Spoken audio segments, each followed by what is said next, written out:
The president, known as this tough guy with a rugged personality, taking on challenges head-on, is remembered as one of America's greatest presidents. But why?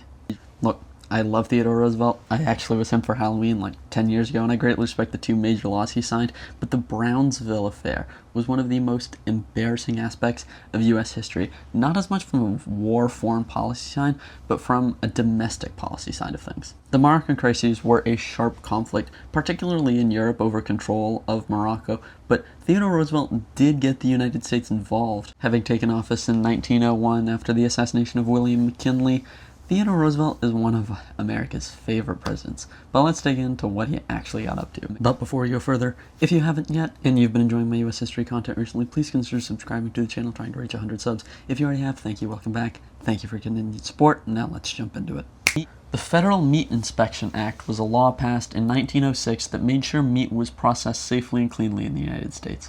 It required government inspections of meat packing plants to stop the sale of spoiled or contaminated meat. Roosevelt supported the law after reading The Jungle by Upton Sinclair, which exposed the terrible conditions in meat factories.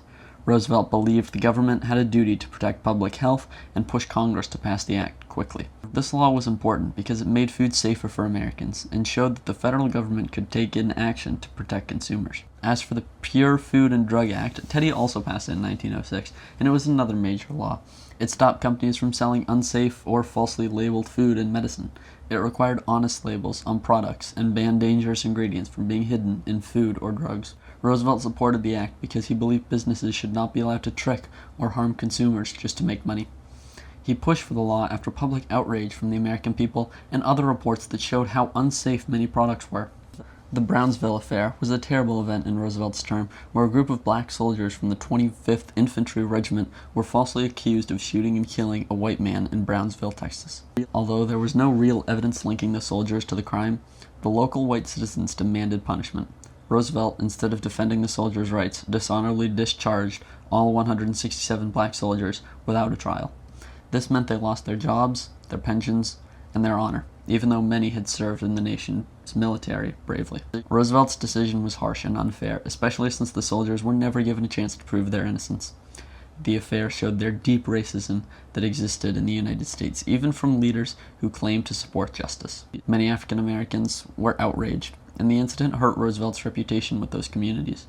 Years later, some of the soldiers were finally cleared, but the damage had already been done.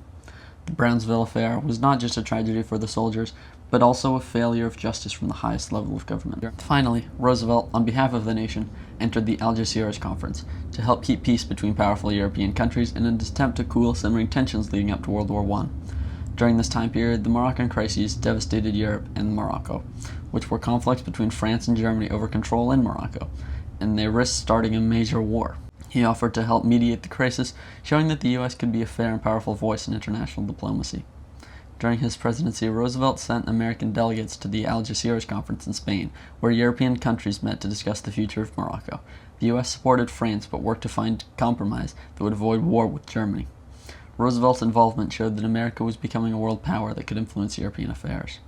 His efforts helped keep peace in Europe for the time being, and improved America's image as a peacemaker. It also showed his strong belief to use diplomacy to solve global problems. Roosevelt's role in the conference helped him earn a more international respect, and it was a part of why he later won the Nobel Peace Prize. For such an admired leader in American history, it is striking to note that he would be unknown and never taken the reins as President of the United States had his predecessor, William McKinley, not been assassinated.